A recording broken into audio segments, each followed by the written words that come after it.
چاہتی تھی کہ میری بہن کا کچھ معاملہ ہوا تھا، وہ کچھ دن پہلے اپنے سسرال سے واپس آ گئی تھی، تو اس کے بعد اس کے خاوند کا فون آیا کچھ دن پہلے، اور میری والدہ سے انہوں نے کہا ہے کہ میں نے یہ فیصلہ کیا ہے کہ یہ میری طرف سے فارغ ہے. یہ الفاظ 2 بار بولے ہیں.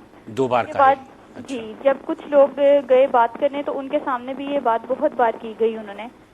جب بعد میں ان سے نیت پوچھی تو انہوں نے کہا نہیں میری تو ایسی نیت نہیں تھی. میری بہن کو بعد میں انہوں نے کہا کہ میں نے تو تمہیں اسی نیت سے کہا تھا کہ میں تمہیں چھوڑ دوں. تو میں میرا سوال یہ ہے کہ کیا طلاق ہو گئی؟ اچھا، آپ کی بہن سے انہوں نے کہا کہ میں نے اسی نیت سے کہا تھا کہ میں تمہیں چھوڑ دوں گا. جی لیکن سب کے سامنے مکر گئے تھے. بہن سے کہا، بہن گواہ ہے نا.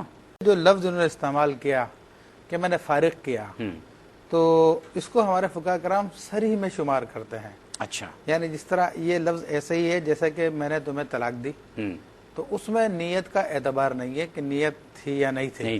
ٹھیک ہے. تو چنانچہ یہ فارغ کا لفظ جو کہ صریح کے حکم میں ہے، اور فتاوی رضویہ شریف میں اس کے بہت سارے نظائر اور دیگر کتب میں اس کے نظائر موجود ہیں، تو یہ اب چاہے نیت کا انکار کریں 2 طلاقیں واقع ہو چکی ہیں. 2 تو انہوں نے والدہ سے کہا، جی اور اس کے بعد کہتی ہیں کہ باقی لوگوں کے سامنے کئی دفعہ کہا.